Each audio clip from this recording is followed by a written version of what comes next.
చేశారు. డెఫినెట్ గా interesting subject, అదే. ఇంట్రెస్టింగ్ సబ్జెక్టే ఉండుంటుంది. లేకపోతే వాళ్ళు ఓకే చేసుకోరు. సో మైండ్ సెట్ అయితే ఓపెన్ గా ఉంది వాళ్ళకి. సో దే విల్ డెఫినెట్లీ చూస్ చేసుకోవడం బాగుంటుంది. అండ్ నేను ఎక్కడ పోనిస్తాను, నేను కూడా ఎక్కడో చోట వింటాను కదా, అదే. నాకు వచ్చి చెప్తారు కదా వాళ్ళు, ఇండస్ట్రీలో ఉన్న వాళ్ళు ఎవరైనా ఉంటే, సార్ మీ అబ్బాయి కథ చెప్తామంటే పాయింట్ చెప్పడం బాగుంది అనుకోండి, నేను ముందుకు పంపిస్తాను కదా. అవును. నేను ఎలాగో ఉన్నాను, వెనక ఒక షీల్డ్, అదే రక్షణ. అంతే అంతే. అవసరమైనప్పుడు, అవసరం లేనప్పుడు అన్నిటికీ మనం ముందుకెళ్ళి చేయాల్సిన అవసరం లేదు. మళ్ళీ డిస్టర్బ్ చేయాల్సి ఉంటుంది. అది అనవసరమైన డిస్టర్బెన్స్ తప్ప మనం దూరి. సో మళ్ళీ ఒకసారి వెనకాల అంటే అదే మనం స్టూడెంట్ నెంబర్ 1 నుంచి మాట్లాడుకుంటే, మీరు తారక్ అంత close friends. So Janata garage దాకా దాదాపు చాలా సినిమాల్లో మీరు మంచి మంచి పాత్ర అది మన సినిమాల్లో చేశారు కదా. సో ఇప్పుడు తను ఎట్లా ఉందంటే మీరు గమనిస్తూ ఉండుంటారు, ప్రజెంట్ సినారియోలో అంటే రాజకీయాల్లోకి తనను లాగటం. చంద్రబాబు నాయుడు గారు జైల్లో ఉంటే తను ఇంతవరకు స్పందించలేదని చెప్పేసి ఆ పార్టీ వాళ్ళు అతని మీద ఇచ్చేయటం. దీన్ని మీకు చూస్తామంటే being a friend of Tarak, మీకు ఏమనిపిస్తా ఉంది? ఏమనిపించడం అంటే స్పందించాలా, తనకు అసలు ఆ ఇంట్రెస్ట్ ఉందా, పాలిటిక్స్ రావాలని ఇంట్రెస్ట్ ఉందా? సార్ ఇంట్రెస్ట్ ఉన్న రోజున అతనే చెప్తాడు, ఏది వెల్ అహెడ్ చెప్తాడు. గతంలో అంటే ఒక 9 ఏళ్ల క్రితం, అంటే లాస్ట్ టైం అంత ముందు తను ప్రచారం కూడా చేసాడు కాబట్టి న్యాచురల్ గా తెలుగుదేశం పార్టీ అంటే ఇంక్లినేషన్ ఉండడం అవన్నీ అందరికి తెలిసిందే. ప్రచారం చేశాడు, చక్కగా మాట్లాడాడు, అందరూ ఉర్రూతలోగించాడు, అందరికి అసలు సమ్మోహనం అంటే కొన్ని లక్షల మంది ఉన్నా కానీ అలా అతని స్పీచ్ కి నివ్వరపోయి చూశారు. సో ఇవన్నీ ఇంట్రెస్ట్ డెఫినెట్ గా ఉండకుండా ఎలా ఉంటుంది, కానీ ఇప్పుడు ఉండకపోవచ్చు, ఇంకో 5 ఏళ్ల తర్వాత ఉండొచ్చు. ప్రజెంట్ తన ఫోకస్ అంతా కెరీర్ మీద. అంతే కదా, మరి ఎట్లా అండి, సినిమాలు చేయాలి కదా. కానీ దీన్ని ఎలా చూస్తారు? దీన్ని అతని మీద ఒక నెగటివిటీని బాగా ప్రచారం చేస్తున్నారు.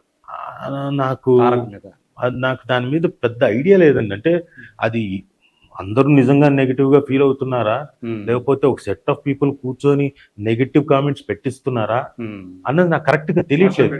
సోషల్ మీడియా అదే అంటున్నా అది ఇంత జరుగుతున్నా, ఇంత నెగిటివ్ అతని మీద ప్రచారంలోకి వస్తున్నా కానీ స్పందించట్లేదే, తను ఇది కూడా మళ్ళీ చేస్తున్నారు. సో అతను ఏంటి, ఎందుకు కాముగా ఉంటున్నాడు అనేది ఒక ప్రశ్నలాగా తయారై, అది నాకు కరెక్ట్ గా డీటెయిల్స్ తెలియదు. మీరు ఆయనకి స్నేహితుడు కాబట్టి కరెక్ట్ అనుకుంటూ ఉంటారా తెలియదు. అంటే కరెక్ట్ కళ్యాణ్ రామ్ కూడా, వాళ్ళ అన్నయ్య కళ్యాణ్ రామ్ కూడా దాని మీద ఎంతో స్పందించాలి, వాళ్ళిద్దరు అన్నదమ్ములు ఇద్దరు కూడా. అందుకే చెప్తున్నాను, నాకు డీటెయిల్స్ కరెక్ట్ తెలియనప్పుడు ఏంటి అనేది స్పందించలేదు. అదే ఇప్పుడు ఒకవేళ నాకు తారక్ నుంచో కళ్యాణ్ రామ్ గారి నుంచో ఏమైనా మాటలు తెలిసి ఉంటే దాని మీద స్పందించవచ్చు. తెలియదు కాబట్టి నేను స్పందించడం కరెక్ట్ కాదు. నాకు తెలియదు, కలవలేదు అంతే. కలవకపోవడం వల్లే, కలిసి ఉంటే బహుశా ఎక్కడైనా మాటల్లో ఉండుంటే అది కూడా అప్పుడు కూడా చెప్తాడు, వద్దు మనం ఏం స్పందించొద్దు, లేదు స్పందించవచ్చు అనుకుంటే స్పందిస్తా. నాకు ఫ్రెండ్గా యాజ్ అ ఫ్రెండ్గా చెప్తే yes it's from horse's mouth అనుకుంటారు కాబట్టి అవకాశం ఉంది. బట్ నాకు తెలియదు కాబట్టి స్పందించట్లేదు. అదే అయితే చాలా మంది ఏంటంటే స్పందించాల్సిన అవసరం ఉంది దీంట్లో అనేది, ఆయన ఉంటారుగా తను సపోర్ట్ చేసేవాళ్ళు, వాళ్ళ అభిమానులు కానివ్వండి, ఎన్టీఆర్ అభిమానులు కానివ్వండి. మొన్న బాలకృష్ణ గారు మాట్లాడేటప్పుడు కూడా ప్రెస్ మీట్లో అప్పుడు అడిగారు, రిపోర్టర్ అడిగితే జూనియర్ ఎన్టీఆర్ గారు ఇంతవరకు స్పందించుకోవడం అంటే ఐ డోంట్ కేర్ అన్నారు. ఇది తెలుసు కదా, నాకు నిజంగా తెలియదు. ఐ డోంట్ కేర్ అన్న బాలయ్య. సో దీని మీద కూడా అంత ఇది వైరల్ అయిపోయింది. ఓకే. సో ఏంటి అసలు అతని జూనియర్ ఎన్టీఆర్ స్టాండ్ అనేది చాలా మందికి ఒక పెద్ద క్వశ్చన్ మార్క్ లాగా అయింది. సార్ నేను అనుకోవడం, తారక్ స్పందించకపోవడానికి కారణాలు నేను అనుకోవడం చెప్తాను. ఇప్పుడు మీరు అడిగారు కాబట్టి ఎంతసేపు 4 ఏళ్ళు 3 ఏళ్ళు ఆగిపోయింది ఏది, లేకపోతే ఆ టైం పీరియడ్ లో 3-4 సినిమాలు చేయాల్సిన వ్యక్తి ఆ టైంలోనా? అంతేగా. ఇప్పుడు RRR చేయాల్సిన టైంలో, ఆ టైంలో 3-4 సినిమాలు చేయాల్సిన టైమే కదా, అది ఆగిపోయింది. కాకుండా ఇప్పుడు ఈ సినిమా చేయడానికి, దేవర చేయడానికి కూడా దాదాపు 1 సంవత్సరం వెళ్ళిపోతుంది. మ్యాగ్నానిమిటీ అద్భుతంగా, పెద్ద can big canvas big canvas magnanimity ఉంది. కూడా 2 parts అని చెప్పేసాడుగా డైరెక్టర్. తెలీదు, ఓపెన్ గా చెప్పారా? స్టేట్మెంట్ ఇచ్చాడు. ఓహో, నాకు అది తెలియదు. మొన్న 3 రోజుల క్రితమే తను వచ్చి తను ఒక వీడియో రిలీజ్ చేశాడు. ఓకే.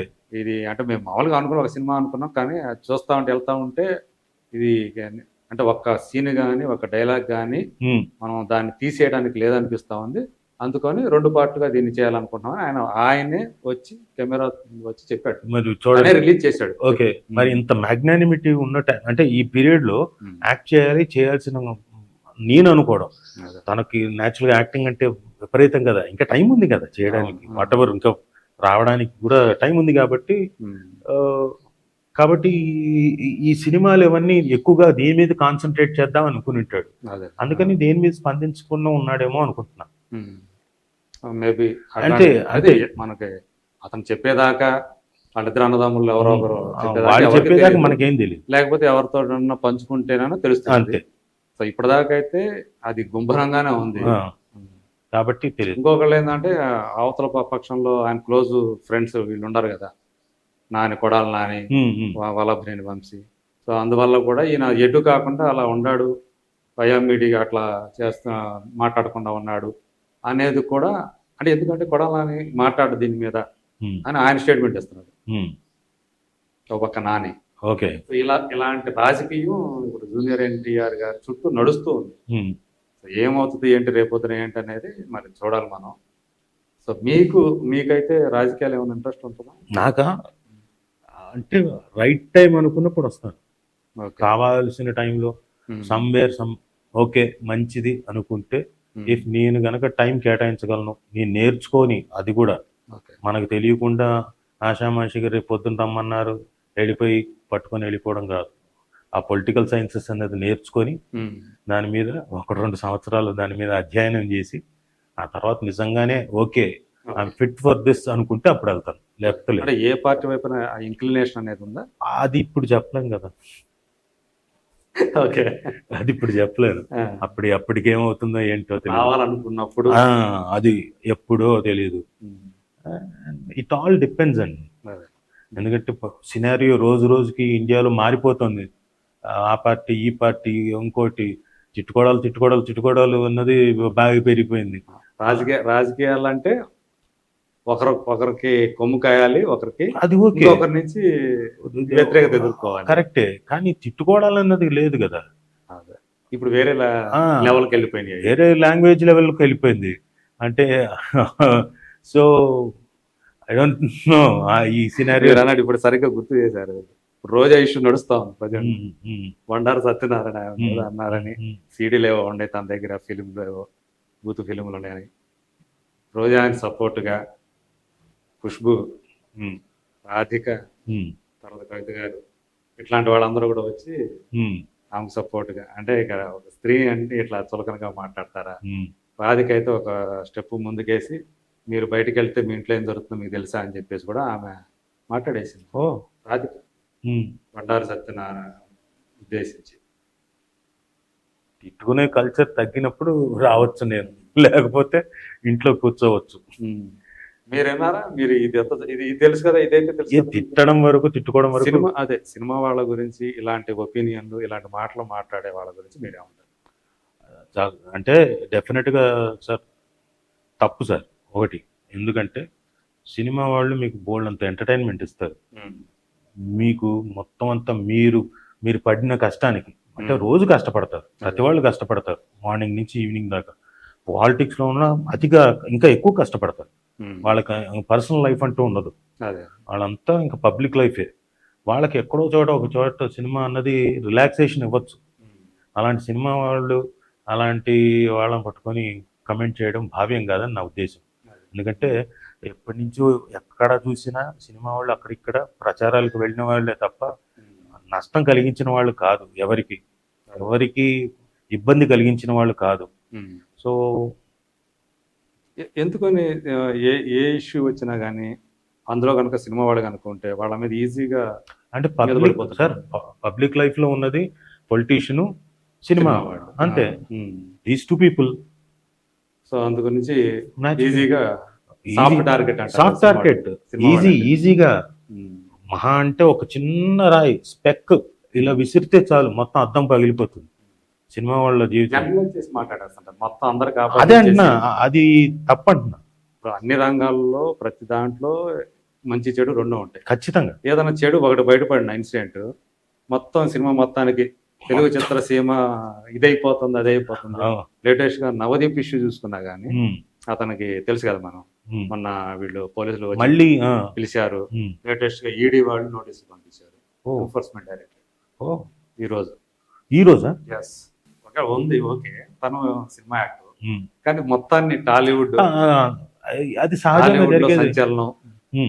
అంటే మీరు మొత్తాన్ని అదే మీరు కూడా క్యూబ్ టీవీ వారు కూడా అలాగే ముందు హెడ్డింగ్స్ కూడా మీరు కూడా అలా పెడతారు కదా సార్.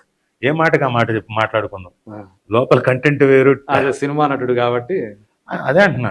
నిజమేనా అంటే ఇప్పుడు మన మొత్తం ఇక్కడ ఏంటంటే మనది ఒక చోట ఉన్న ప్రపంచం కదా, విస్తరించి మొత్తం అంతా ఉండేది కాదు. కాబట్టి అందరూ ఇక్కడి నుంచి మాట్లాడుకుంటూ ఉంటారు, అరే మనోడు అవును మన నవదీప్ని ఇట్లా అన్నారు. కాబట్టి మొత్తానికి ఆపాదించేస్తారు. అది కొంచెం మన మనసుకు బాధ కలిగిస్తుంది. డెఫినెట్ గా కొంచెం వాళ్ళందరూ కూడా చాలా మందికి బాధ అనిపిస్తుంది. ఎందుకంటే దానివల్ల ఏమవుతుందంటే మిగతా వాళ్ళకు కూడా, చూసే వాళ్ళకు కూడా, బయట నుంచి చూసే వాళ్ళకి సినిమా వాళ్ళంతా ఇంతేరా, సినిమా వాళ్ళకి పిల్లల్ని ఇవ్వడమే కష్టం, ఆ తర్వాత ఇలాంటివి ఏమైనా వచ్చాయంటే సినిమా వాళ్ళంతా ఇంతేరా, సినిమా వాళ్ళంతా వీళ్ళు, అదొక లేబుల్ అంటించేస్తారు. చెడు అంతా ఇక్కడే ఉన్నట్టుగా మీరు అంటే లేబుల్ అంటే అతికిచ్చేస్తుంటారు. ఖచ్చితంగా మొహం మీద అంటిచ్చేస్తారు, మూతికి అంటిచ్చేస్తారు, మీసాలు తీసేసి ఇంకా ఎట్టు కావాలంటే అటు మార్ఫ్ చేసి తలకాయలు తీసి ఇంకో తానికి పెట్టేస్తారు. We are very soft target. ఎన్ని రకాలుగా మార్ఫ్ చేస్తారు, వాయిస్లు మిమిక్ చేసి పెట్టేస్తారు.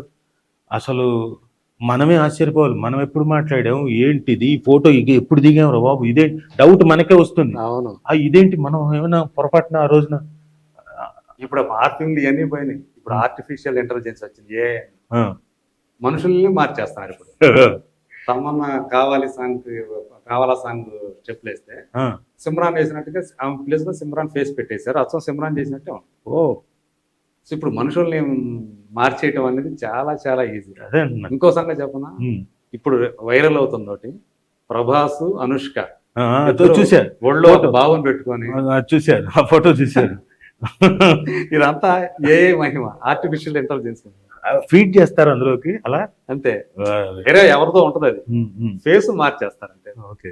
వాళ్ళు వీళ్ళే అంటే అతికించినట్టు కూడా ఉండదు, అదే న్యాచురల్ గా కనిపిస్తుంది మనకి. ఇంకా చూసే జనాలు ఏమనుకుంటారు, వాళ్ళకి అంతగా తెలియదు కదా, బాగా తెలిసిన వాళ్ళకి ఇది కాదులే అనుకుంటారు, ఏం కాదులే అని. చూసేవాళ్ళు ఏమనుకుంటారు, రే అంతే రోయ్ మనం అనుకున్నాం కదా ఆ రోజున, నేను చెప్పానా. వాళ్ళ ప్రాపకం పెరగడానికి ఏదైనా రూమర్ వచ్చింది అనుకోండి, ఒక ఆడమ్మగా లేదు అసలు నిజానికి, కానీ ఉన్నట్టుగా ఇద్దరు పెట్టేసి వచ్చేస్తాయి. డెఫినెట్ గా అదే బాధగా ఉంది సార్. ఎన్ని రాబోతున్నాయి ఇప్పుడు మన దాకా అనేది. మన దాకా హైదరాబాద్ లో పాపరాజీలు రాలేదు, ముంబైలో ఇప్పుడు అక్కడ ఉంది, ఎయిర్పోర్ట్ దగ్గర ఉంది, అక్కడ లేదు. మన దగ్గర మన ఎయిర్పోర్ట్ దగ్గర ఉంది. ఓకే, ఓకే, కెమెరామెన్లు ఫోటోగ్రాఫర్లు ఉన్నారు అక్కడ. ఓకే, అక్కడి నుంచి వచ్చేస్తారు. అది ఎయిర్పోర్ట్ వరకు ఉంటే ప్రాబ్లం వరకే, అది ప్రాబ్లం లేదు. ఎందుకంటే మనకి ముంబైలో పాపరాజీలు మొత్తం కనపడితే మొత్తం తీసేస్తుంటారు. పాపం ప్రైవేట్ లైఫ్ అనేది ఉండదు ఇక్కడ. అంటే ప్రైవేట్ లైఫ్ వదిలేసేయండి, వాళ్ళ ఇంటి నుంచి బయటకు వెళ్ళి ఎక్కడికి వెళ్తున్నారు ఏంటి ఇవన్నీ కూడా మొత్తం మీరు అన్నట్టు ఆ పాపరాజు అనేది పనిచేస్తాను ఉంటుంది. అంటే అట్లా అయిపోయింది వాళ్ళకి, ఇంట్రెస్టింగ్ అనమాట. అది ఇంట్రెస్టింగ్ తప్పు కదా సార్, వాళ్ళ ఫ్యామిలీలు ఉంటాయి, ఆర్టిస్టులకు వాళ్ళకు ఉండదా ప్రైవసీ అనేది. బయటకు వచ్చారంటే ప్రైవసీ అనేది అది మాత్రం నేను ఏకీభవించాను సార్. ఎందుకంటే ఆర్టిస్టులు దేవుళ్ళు చాలా కష్టపడతారు, అల్టిమేట్గా అందరికి ఎంటర్టైన్మెంట్ ఇవ్వడానికి కష్టపడతారు, అందరినీ ఆహ్లాదపరచడానికి. ఏది దెబ్బలు తిని పక్కన డ్యాన్సులు చేసి ఇవన్నీ చేసి కదా పాపం జోకులు, వాళ్ళ మీద వాళ్ళు ఒక పక్కన క్యారెక్టర్ బాడీ షేమింగ్ తోటో పంచులేసో ఇంకోటో ఇట్లాంటివో ఇన్ని చేసి ఎంటర్టైన్మెంట్ ఇస్తారు. అల్టిమేట్గా ఎవరికి నష్టం కలిగించరు, కొన్నిసార్లు స్ఫూర్తిని కలిగిస్తారు. ఇంత చేయగలిగిన మన కల్చర్ని కూడా, మన కల్చర్ను కట్టుబాట్లను ఎలా తెలుసుకుంటాం, మన ఆర్ట్ ఫామ్ నుంచి కొంచెం ప్రచారం చేయాలంటే కావాల్సిన కూర్చోబెట్టుకుని ఆర్టిస్ట్ అవ్వచ్చు, లేకపోతే ఈ నటించే తెర ముందు నటించే ఆర్టిస్ట్ కావచ్చు, లేకపోతే థియేటర్లో కావచ్చు, టెలివిజన్లో కావచ్చు. మనకు కట్టుబొట్లు ఇవన్నీ కూడా ఆచారాలు కూడా ఎలా ఎలా తెలుస్తాయి? వీళ్ళ వల్లే కదా, ఆర్టిస్టుల వల్లే కదా. అలా అన్నెసరీగా అయితే వద్దని. ఏమైనా ఉందనుకోండి, నిజంగానే ఉందనుకోండి, ఎస్ కడగండి, తప్పలేదు, మార్చుకుంటారు ఒకవేళ నిజంగా అలా చేసి ఉంటే. నేను ఇప్పుడు బాధేస్తుంది. మా బిల్డింగ్ సంగతి ఏమైంది ఇంతవరకు? సార్ మా బిల్డింగ్ది రెండో ఏజిఎం జరిగినప్పుడు ఏమైందంటే, ఏజిఎం కండక్ట్ చేశారు, ఫస్ట్ ఏజిఎం. అప్పుడు ఏంటి నేనున్నా, అప్పుడు నేను మెంబరే కదా, మామూలుగా వెళ్ళి చూసా. అప్పుడు ఏమన్నారంటే, అక్కడ ఉన్న మన ప్రొడ్యూసర్స్ కౌన్సిల్, ఫిల్మ్ ఛాంబరు, ఇవన్నీ ఉన్నాయి కదా, ఆ మూడింటిని అంటే అక్కడ బిల్డింగ్ పడగొట్టేసి they want to build up big building. అంటే అక్కడనే ఇప్పుడు ఉన్నది 1-2 ఫ్లోర్సే కాకుండా ఆ స్పేస్ ని ఉపయోగించుకుంటూ పైకి ఎక్కువగా వర్టికల్ గా నంబర్ ఆఫ్ ప్లేసెస్ చేయడానికి. వాళ్ళు ఏం చెప్పారంటే, మీరేమైనా ఇంట్రెస్ట్ ఉంటే తీసుకోండి, ఇక్కడ ఒక ఫ్లోర్ మీకు, మిగతావన్నీ కూడా ఇక్కడే ఉంటాయిగా.